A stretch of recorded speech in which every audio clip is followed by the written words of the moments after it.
إن الحمد لله نحمده ونستعينه ونستغفره ونعوذ بالله من شرور أنفسنا ومن سيئات أعمالنا من يهده الله فلا مضل له ومن يضلله فلا هادي له وأشهد أن لا إله إلا الله وحده لا شريك له وأشهد أن محمدًا عبده ورسوله أرسله بالحق بشيرًا ونذيرًا أما بعد فإن خير الحديث كتاب الله وخير الهدي هدي محمد صلى الله عليه وسلم وشر الأمور محدثاتها وكل محدثة بدعة وكل بدعة ضلالة وكل ضلالة في النار. أعوذ بالله السميع العليم من الشيطان الرجيم. بسم الله الرحمن الرحيم. يا أيها الناس اتقوا ربكم الذي خلقكم من نفس واحدة وخلق منها زوجها وبث منهما رجالا كثيرا ونساء واتقوا الله الذي تساءلون به والأرحام إن الله كان عليكم رقيبا. يا أيها الذين آمنوا اتقوا الله حق تقاته ولا تموتن إلا وأنتم مسلمون. يا أيها الذين آمنوا اتقوا الله وقولوا قولا سديدا يصلح لكم أعمالكم ويغفر لكم ذنوبكم ومن يطع الله ورسوله فقد فاز فوزا عظيما. بسم الله الرحمن الرحيم. قاف والقرآن المجيد بل عجبوا أن جاءهم منذر منهم فقال الكافرون هذا شيء عجيب أئذا متنا وكنا ترابا ذلك رجع بعيد قد علمنا ما تنقص الأرض منهم وعندنا كتاب حفيظ بل كذبوا بالحق لما جاءهم فهم في أمر مريج أفلم ينظروا إلى السماء فوقهم كيف بنيناها وزيناها وما لها من فروج والأرض مددناها وألقينا فيها رواسي وأنبتنا فيها من كل زوج بهيج تبصرة وذكرى لكل عبد منيب ونزلنا من السماء ماء مباركا فأنبتنا به جنات وحب الحصيد والنخل باسقات لها طلع نضيد رزقا للعباد وأحيينا به بلدة ميتا كذلك الخروج.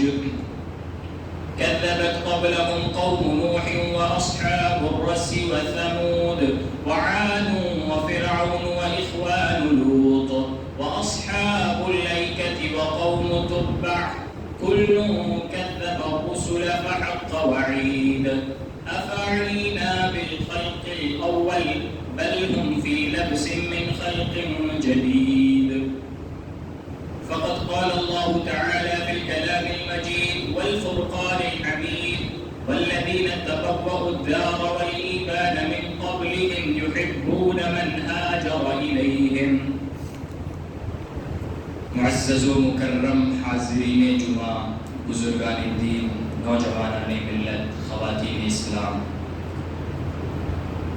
ہر طرح کی حمد و ستائش، کبریائی، بڑائی، تعریف، توصیف اللہ رب العالمین کے لیے لائق و زیبا ہے، جو ہم سب کا پالنہار ہے، جس نے ہم تمام کو اس دنیا کے اندر ایک مقصد کے تحت پیدا کیا ہے، اور ہم اپنے مقصد کو ہمیشہ یاد رکھیں۔ اس کے لیے اللہ تبارک و تعالیٰ نے بے شمار انبیاء کرام کو مبعوث کیا ہے۔ درود و سلام ہو تمام انبیاء کرام پر، خصوصاً بالخصوص تاجدار مدینہ سرور کونین سید ولد آدم حضرت محمد مصطفیٰ صلی اللہ علیہ وسلم پر۔ حاضرین جمعہ، پچھلے خطبہ جمعہ میں ہم نے مکہ کی جو فضیلت تھی اس کے بارے میں جانا، اور مکہ کس طریقے سے وجود میں آیا، ان تمام باتوں کو جانا۔ آج کے خطبہ جمعہ میں شہر مدینہ کا تذکرہ کیا جائے گا۔ یہ شہر جو مدینہ ہے، اس کا پچھلا نام، پرانا نام یثرب تھا۔ بعد میں اللہ تبارک و تعالیٰ نے اور اللہ کے نبی صلی اللہ علیہ وسلم نے اس شہر کا نام مدینہ رکھا۔ اس شہر کے اور بھی دیگر نام ہیں، جیسا کہ قرآن میں آتا ہے، اللہ تبارک و تعالیٰ نے اس کا نام ایک دار رکھا ہے، یعنی گھر رکھا ہے۔ اللہ تبارک و تعالیٰ فرماتا ہے وَالَّذِينَ تَبَوَّءُوا الدَّارَ وَالْإِيمَانَ مِنْ قَبْلِهِمْ يُحِبُّونَ مَنْ هَاجَرَ إِلَيْهِمْ، کہ جس گھر کے اندر وہ لوگ جو انصار تھے، پہلے ہی اسلام لا چکے تھے، ان لوگوں کے آنے سے پہلے جو مہاجرین بعد میں آئے۔ اسی طریقے سے اس شہر کا نام طابہ بھی ذکر کیا جاتا ہے۔ اللہ کے نبی صلی اللہ علیہ وسلم نے فرمایا کہ ان اللہ تعالی سمى المدینہ طابہ، کہ اللہ رب العالمین نے اس شہر کا نام طابہ رکھا ہے۔ اور ایک نام نبی پاک صلی اللہ علیہ وسلم نے رکھا جو کہ طیبہ ہے۔ اللہ کے نبی صلی اللہ علیہ وسلم نے فرمایا کہ مدینہ شہر یہ طیبہ ہے، پاکیزہ ہے۔ فرمایا انہا طیبہ تنفع الخبث کما تنفع النار خبث الفضہ، کہ یہ شہر پاکیزہ ہے اور خبث چیز کو، گندگی کو ایسے ہی پاک کر دیتا ہے، دور کر دیتا ہے، مٹا دیتا ہے، جس طریقے سے آگ چاندی کے زنگ کو دور کر دیتی ہے۔ تو یہ شہر کی فضیلت ہے کہ اس شہر کے بہت سارے نام ہیں، اور جو نام قرآن و حدیث میں ذکر کیے گئے ہیں وہ نام میں نے آپ کے سامنے ذکر کیے۔ شہر مدینہ کی طرف ہجرت کرنے سے قبل آپ صلی اللہ علیہ وسلم نے مکہ کے اندر 13 سال گزارے۔ آپ کے اصحاب نے بھی مکہ کے اندر 13 سال آپ صلی اللہ علیہ وسلم کے ساتھ گزارے۔ نبوت ملنے کے بعد آپ صلی اللہ علیہ وسلم 13 سال تک مکہ شہر کے اندر رہے، وہاں پر دین کی دعوت دی، اللہ رب العالمین کی طرف لوگوں کو بلایا، لوگوں نے ساتھ دیا، اور جو بڑے بڑے لوگ جو سردار تھے قریش مکہ کے، تو انہوں نے آپ صلی اللہ علیہ وسلم کی بات کا انکار کیا، اور نہ صرف یہ کہ آپ کی بات کا انکار کیا گیا بلکہ آپ کے پیچھے اوباشوں کو، بدماشوں کو، مکاروں کو، اور آپ کے اصحاب کے پیچھے، آپ کے ساتھیوں کے پیچھے لگا دیا گیا۔ صحابہ کرام نے بڑی مشکلات کا سامنا کیا، بڑی پریشانیاں جھیلی، حتیٰ کہ اتنی پریشانیاں، اتنی تکالیف جھیلی کہ آپ صلی اللہ علیہ وسلم کو اور آپ کے اصحاب کو وہ شہر، جس شہر میں صحابہ پیدا ہوئے، جس شہر میں آپ صلی اللہ علیہ وسلم کی پیدائش ہوئی، ہجرت کر کے مدینہ کی طرف جانا پڑا۔ اور اتنا پریشان کیا گیا کہ ایک مرتبہ خباب بن ارد آپ صلی اللہ علیہ وسلم کے پاس شکوہ لے کر کے آئے، شکایت لے کر کے آئے، آپ صلی اللہ علیہ وسلم سے کہا کہ اللہ کے نبی صلی اللہ علیہ وسلم آپ ان کے لیے دعا کیوں نہیں کرتے ہیں کہ کوئی فیصلہ کن معاملہ ہو جائے اور ان کے ساتھ حادثہ پیش آ جائے۔ اللہ کے نبی صلی اللہ علیہ وسلم خباب بن ارد کو اور ان کے ساتھیوں کو تسلی دیتے ہیں، صبر کی تلقین کرتے ہیں، اور بتلاتے ہیں کہ یہ جو پریشانیاں ہیں، یہ جو تکالیف ہیں، یہ بہت کم ہیں، اور بتلاتے ہیں کہ پچھلی قوموں کے ساتھ کیسا سلوک کیا گیا، صرف اور صرف اللہ رب العالمین پر ایمان رکھنے کی وجہ سے، رب کریم کو معبود برحق ماننے کی وجہ سے کیسا کیسا پریشان کیا گیا۔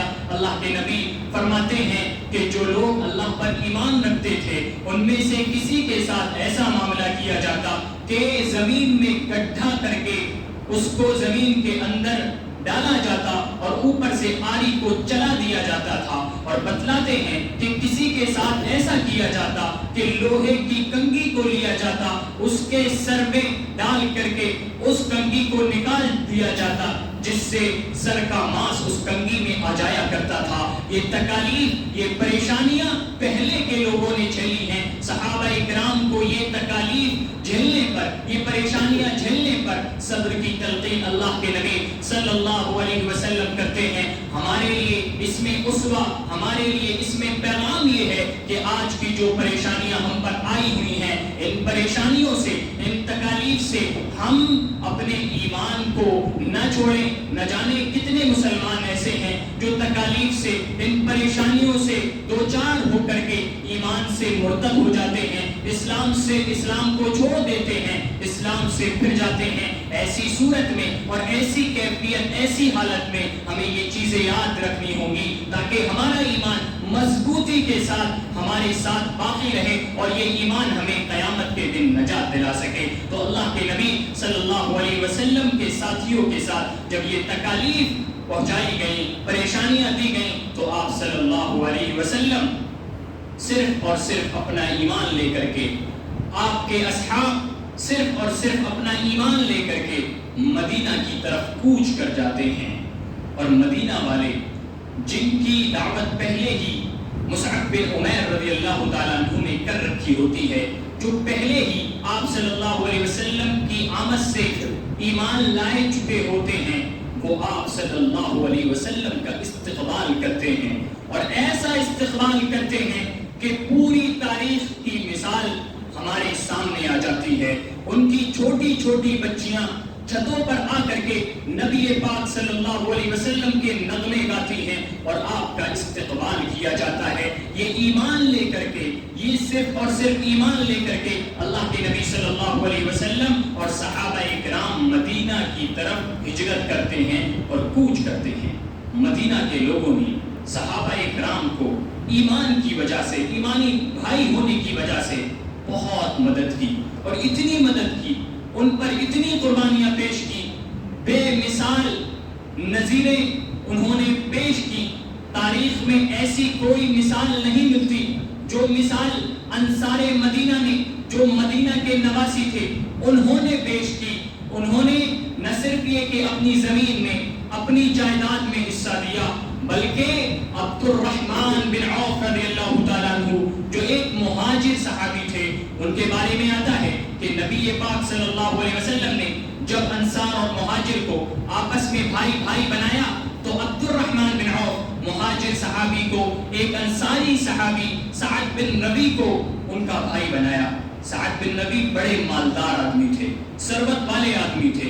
وہ عبد الرحمن بن عوف سے کہتے ہیں کہ عبد الرحمن بن عوف، تمہیں پتہ ہے کہ میری دولت کی شہرت پورے مدینے میں ہے، میں مالدار ہوں، میں ثروت والا ہوں، میں چاہتا ہوں میرے پورے مال میں 2 حصے کیے جائیں اور 1 حصہ تمہیں دیا جائے۔ اور یہی نہیں بلکہ سعد بن ربی کہتے ہیں کہ میری 2 بیویاں ہیں، ان دونوں میں سے جو بھی تمہیں اچھی بھلی معلوم ہوتی ہو مجھے بتلا دو، میں اسے طلاق دے دوں گا، تم اس سے شادی کر لینا۔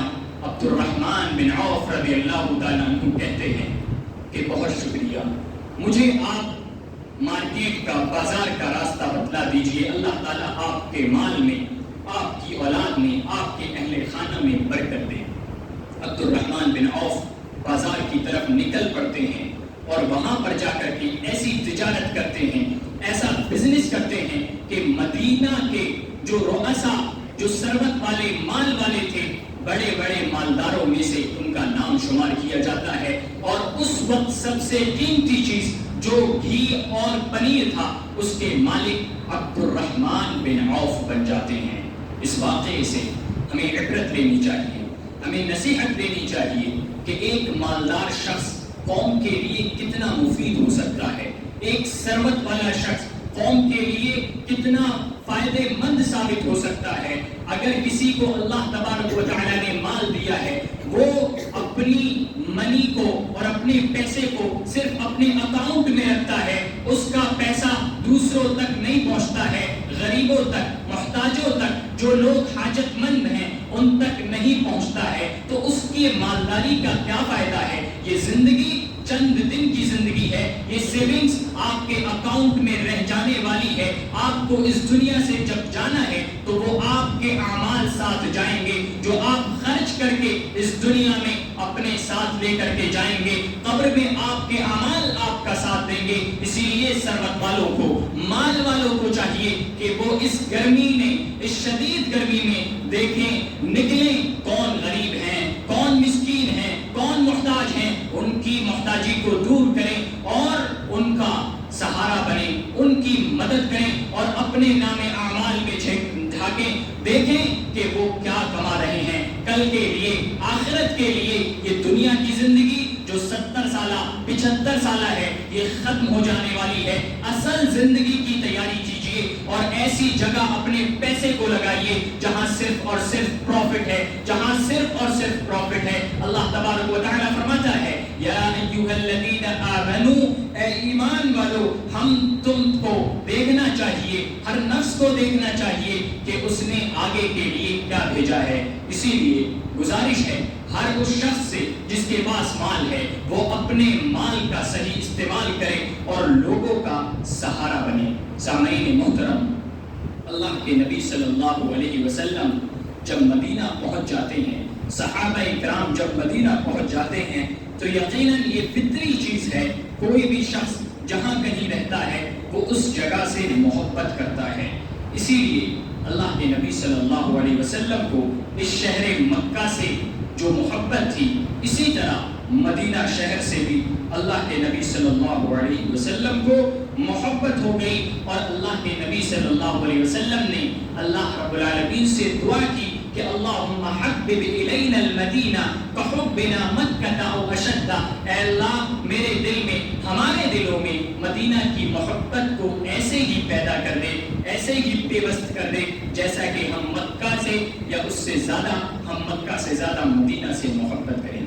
اللہ کے نبی صلی اللہ علیہ وسلم نے مدینہ سے محبت کی اور آپ کی یہ دعا قبول ہو گئی، جیسا کہ انس رضی اللہ تعالی عنہ بیان فرماتے ہیں کہ آپ صلی اللہ علیہ وسلم جب کسی سفر سے واپس آتے اور مدینہ کی دیواریں دیکھ لیتے تو مدینہ کی محبت میں، اس کی تڑپ میں، اس کی طرف تیزی سے اپنی سواری کو چلاتے۔ جس طریقے سے ایک محبوب جس شخص سے محبت کرتا ہے اگر اس کو دیکھ لیتا ہے تو اس تک پہنچنے کے لیے تیزی کرتا ہے، جلدی کرتا ہے۔ اللہ کے نبی صلی اللہ علیہ وسلم مدینہ تک پہنچنے کے لیے جلدی کرتے ہیں۔ اس سے پتہ چلتا ہے کہ مدینہ کی انتہائی فضیلت ہے۔ ہمیں بھی چاہیے کہ ہم اس شہر کا ادب کریں، اور ہر مسلمان جو مسلمان اپنے آپ کو کہلواتا ہے، جس نے لا الہ الا اللہ محمد الرسول اللہ کا کلمہ پڑھ رکھا ہوتا ہے، وہ اس شہر کی عظمت کو، اس کے تقدس کو جانتا ہے، اس سے محبت کرتا ہے۔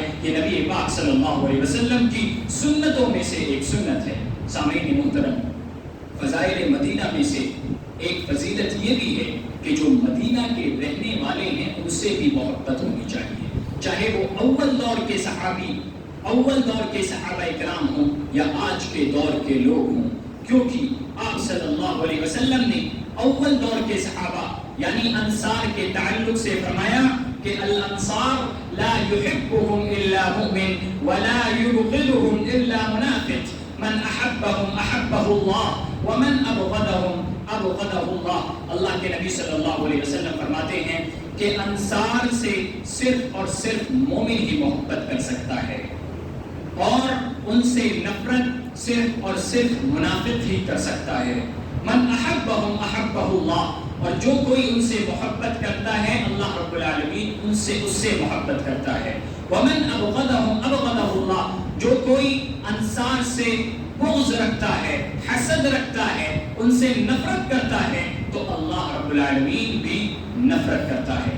اس حدیث کی روشنی میں ہمیں اپنا جائزہ لینا چاہیے کہ ہم صحابہ کے تعلق سے کیا نظریہ رکھتے ہیں، کیا ہم واقعی صحابہ سے محبت کرنے والوں سے محبت کرتے ہیں، کیا ایسا تو نہیں کہ ہم صحابہ کو گالی دینے والوں سے، سب کو شتم کرنے والوں سے محبت کریں اور یہ محبت ہمارے لیے وبال جان بن جائے؟ اسی لیے ہمیں اپنے گریبان میں جھانکنا ہوگا کہ ہم صحابہ کو گالیاں دینے والوں کے ساتھ نہ کھڑے ہوں۔ آپ اس حدیث سے واضح طور سے سمجھ سکتے ہیں، اللہ کے نبی صلی اللہ علیہ وسلم نے فرمایا وَلَا يُبْغِضُهُمْ إِلَّا مُنَافِقٌ، اگر کوئی صحابہ سے نفرت کر سکتا ہے تو وہ صرف اور صرف منافق ہو سکتا ہے۔ لہٰذا ایسے منافقوں سے دوری اختیار کی جائے اور ایسے منافقوں کا ساتھ نہ دیا جائے، بلکہ انصار کا، صحابہ کے ساتھ جو لوگ کھڑے ہیں ان کا ساتھ دیا جائے۔ یہ آج کے خطبے کا پیغام ہے۔ اسی طریقے سے جو مدینہ کے فضیلتیں ہیں، ان فضیلتوں میں سے ایک فضیلت یہ بھی ہے کہ مدینہ منورہ مدینہ منورہ کے بعض حصے کو اللہ کے نبی صلی اللہ علیہ وسلم نے حرمت والا قرار دیا ہے، احترام والا قرار دیا ہے، عزت والا قرار دیا ہے۔ پچھلے خطبہ جمعہ میں بتلایا گیا تھا کہ حرمت کا مطلب اور احترام کا مطلب کیا ہے۔ سامعین محترم، اللہ کے نبی صلی اللہ علیہ وسلم نے جو انصار سے محبت کی ہے اور ہمیں جو صحابہ سے محبت ہونی چاہیے وہ اس لیے کیونکہ انہوں نے بہت قربانیاں دی ہیں، بہت قربانیاں صحابہ کرام نے دی ہیں، انصاری صحابہ نے دی ہیں۔ حدیث میں آتا ہے، انس رضی اللہ تعالیٰ عنہ اس حدیث کے راوی ہیں، بخاری شریف کی حدیث ہے کہ آپ صلی اللہ علیہ وسلم کے پاس ایک شخص آتا ہے جو بھوکا ہوتا ہے اور بھوک میں آپ صلی اللہ علیہ وسلم سے شکایت کرتا ہے کہ میں بھوکا ہوں، مجھے کچھ کھلائیے۔ آپ صلی اللہ علیہ وسلم اپنے گھر جاتے ہیں، بیوی سے کہتے ہیں کہ کیا کچھ کھانے میں ہے؟ بیوی کہتی ہے کہ اس ذات کی قسم جس نے آپ کو حق کے ساتھ بھیجا ہے، پانی کے سوا گھر میں کچھ نہیں ہے۔ دوسری بیوی کے پاس آپ صلی اللہ علیہ وسلم جاتے ہیں، کہتے ہیں کیا کچھ کھانے کو ہے؟ دوسری بیوی بھی یہی جواب دیتی ہے۔ کئی بیویوں کے پاس چکر لگاتے ہیں، کھانے کو کچھ میسر نہیں پاتے ہیں۔ اللہ کے نبی صلی اللہ علیہ وسلم لوگوں میں اعلان کرتے ہیں، کیا کوئی آدمی ایسا ہے جو اس آدمی کی جو بھوکا ہے اس کی آج رات مہمان نوازی کرے، اللہ رب العالمین اس پر رحمت کرے۔ ایک صحابی جو انصاری صحابی ہیں، جو مدینہ کے رہنے والے ہیں، وہ کھڑے ہوتے ہیں اور آپ صلی اللہ علیہ وسلم سے کہتے ہیں کہ میں اس مہمان کی مہمان نوازی کرنا چاہتا ہوں۔ آپ صلی اللہ علیہ وسلم اس آدمی کو اس انصاری صحابی کے ساتھ بھیج دیتے ہیں۔ صحابی اپنے گھر آتے ہیں، بیوی سے پوچھتے ہیں کیا کچھ کھانے کو ہے؟ ایک مہمان آئے ہوئے ہیں۔ بیوی کہتی ہے بس اتنا کھانا ہے جس سے میں ہمارا اور ہمارے بچوں کا پیٹ بھر سکے۔ وہ انصاری صحابی کہتے ہیں کہ بچوں کو بھوکا بہلا کر کے فسلا کر کے ایسی سلا دو، اور یہ جو کھانا ہے تھوڑا سا کھانا ہے، اس کھانے کو مہمانوں کے سامنے رکھ دو اور ہم دونوں بھی ساتھ میں بیٹھیں گے، مگر یہ جو چراغ جل رہا ہے رات کے اندھیرے میں، اس چراغ کو بجھا دینا تاکہ اندھیرا ہو جائے، ہم دونوں کھائیں گے نہیں، اس طرح سے مہمان کا پیٹ بن جائے گا۔ یہ مثال صحابی انصاری رضی اللہ تعالی عنہ کی بنتی ہے۔ جب رات گزر جاتی ہے، صبح ہوتا ہے، آپ صلی اللہ علیہ وسلم کے پاس یہ صحابی جاتے ہیں، اللہ رب العالمین اپنے حبیب کے پاس یہ وحی کر دیتا ہے کہ اللہ رب العالمین اس بندے سے اور اس بندی سے خوش ہوا۔ اللہ کے نبی صلی اللہ علیہ وسلم فرماتے ہیں قد عجب اللہ فلانا و فلان، کہ اللہ رب العالمین ایسے بندے سے اور ایسی بندی سے خوش ہوا۔ یہ ہمارے لیے مثال ہے کہ ہمیں بھوکوں کو کھلانا چاہیے اور اپنے بھائیوں کی مدد کرنی چاہیے۔ اللہ کے نبی صلی اللہ علیہ وسلم نے یہ بیان فرمایا ہے واللہ فی عون العبد ما کان العبد فی عون اخیہ، کہ جب تک بندہ اپنے بھائی کی مدد میں رہتا ہے تو اللہ رب العالمین بھی اس کی مدد کرتا ہے۔ ہم چاہتے ہیں کہ ہمارے ہر کام میں مدد ہو رب کریم کی، تو ہمیں اپنے بھائی کی مدد کرنا ہوگی، بھوکے کو کھلانا ہوگا، پیاسے کو پلانا ہوگا۔ بڑے افسوس کے ساتھ کہنا پڑتا ہے ہمارے اس محلے میں یہ مسجد ہے، اس مسجد میں کتنے سفیر آتے ہیں، مسافر آتے ہیں، بھوک کی شدت میں واپس چلے جاتے ہیں، ایک دو کے علاوہ کوئی ان سے پوچھنے نہیں آتا ہے کہ کھانا کھایا ہے یا نہیں کھایا ہے۔ یہ طریقہ، یہ وتیرہ ہمارا نہیں ہونا چاہیے۔ نبی پاک صلی اللہ علیہ وسلم کی جو تعلیمات ہے، ہم سب کو یہ ملحوظ خاطر رکھنا چاہیے۔ صرف اور صرف ذمہ داران کی یہ ذمہ داری نہیں،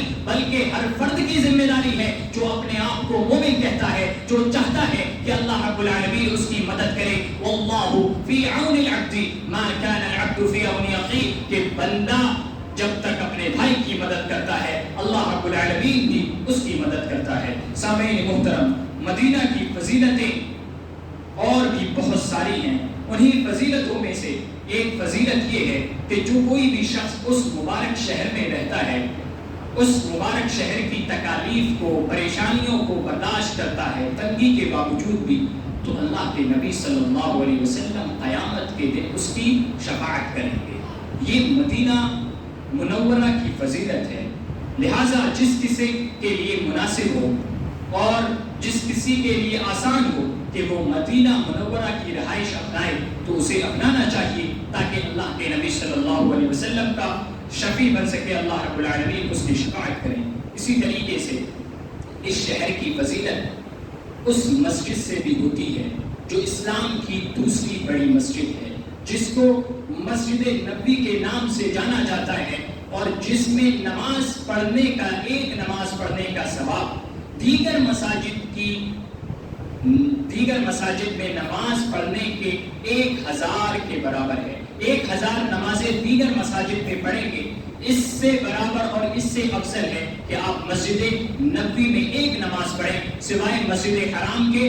مسجد حرام میں 1,00,000 نمازوں کے برابر ثواب ملتا ہے۔ یہ اس شہر کی فضیلت ہے۔ اسی طریقے سے اس شہر کی فضیلتوں میں سے ایک فضیلت یہ ہے کہ اس شہر میں دجال جب قیامت کے قریب آئے گا تو اس شہر میں داخل نہیں ہو پائے گا۔ اسی طریقے سے اس شہر مدینہ کی فضیلت یہ ہے کہ اس شہر میں طاعون کی بیماری، جو متعدی بیماری ہوتی ہے، تو وہ اس شہر میں داخل نہیں ہو پائے گی۔ یہ مدینہ منورہ کی فضیلتیں آپ کے سامنے بیان کی گئی ہیں۔ اللہ رب العالمین سے دعا ہے کہ اللہ تعالیٰ تو ہمیں ان فضیلتوں کو سمجھنے اور ان میں جو واقعات میں نے ذکر کیے ہیں، ان واقعات سے جو عبرتیں ذکر کی ہیں، ان عبرتوں سے فائدہ اٹھانے کی ہمیں توفیق دے۔ یہ بات جان لیجئے کہ جو بھی حجاج کرام حج کے لیے جاتے ہیں یا عمرہ کرنے کے لیے جاتے ہیں، تو اگر وہ مدینہ نہیں جائیں تو ان کا حج اور عمرہ ہو جائے گا، کیونکہ عمرہ اور حج صرف اور صرف مکہ میں ہے۔ لیکن ایک مسلمان محبت کی بنا پر اس شہر کا قصد کرتا ہے، سوچتا ہے اتنے دور جب مکہ آیا ہے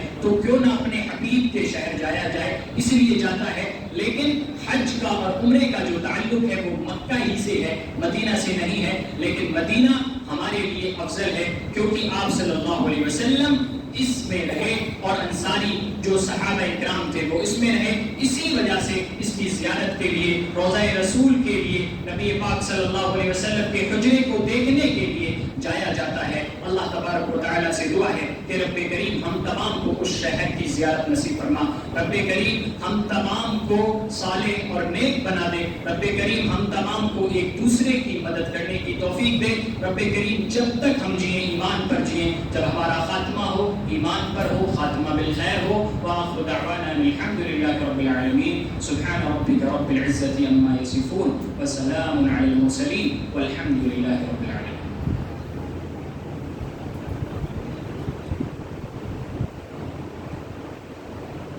إن الحمد لله نحمده ونستعينه ونستغفره ونعوذ بالله من شرور أنفسنا ومن سيئات أعمالنا، من يهده الله فلا مضل له ومن يضلله فلا هادي له، وأشهد أن لا إله إلا الله وحده لا شريك له، وأشهد أن محمدا عبده ورسوله. أما بعد، أعوذ بالله من الشيطان الرجيم. بسم الله الرحمن الرحيم. إن الله وملائكته يصلون على النبي يا أيها الذين آمنوا صلوا عليه وسلموا تسليما. اللهم صل على محمد وعلى آل محمد كما صليت على إبراهيم وعلى آل إبراهيم إنك حميد مجيد. اللهم بارك على محمد وعلى آل محمد كما باركت على إبراهيم وعلى آل إبراهيم إنك حميد مجيد. عباد الله رحمة رحمكم الله إن الله يأمر بالعدل والإحسان وإيتاء ذي القربى وينهى عن الفحشاء والمنكر والبغي